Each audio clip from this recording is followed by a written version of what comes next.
ఇప్పుడు తాజ్మహల్, చార్మినార్ అనటమే కాకుండా మన సనాతన ధర్మంలో ఉన్న గుడులు, వాటి చరిత్రల గురించి తెలుసుకుని అందరికీ చెప్పండి. చూడండి ఎంత బాగా కట్టారో ఈ డిజైన్స్. చూడండి, చూస్తున్నారు కదా ఎలా ఉందో. ఇంత అందమైన ఇంకా వీటిని కట్టారు చూడండి.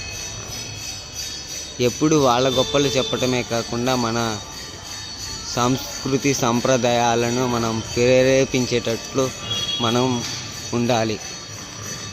చూడండి, ఈ అందమైన భవనాన్ని చూడండి ఎంత బాగుందో. ఆ శిల్పకళకి మెచ్చుకోవచ్చు. చూస్తున్నారా, చిన్న చిన్న డీటెయిల్స్ కూడా బాగా చెక్కారు. ఈ సింహాలను చూడండి, నిజంగా కూర్చున్నట్లున్నాయి. చూస్తున్నారు కదా.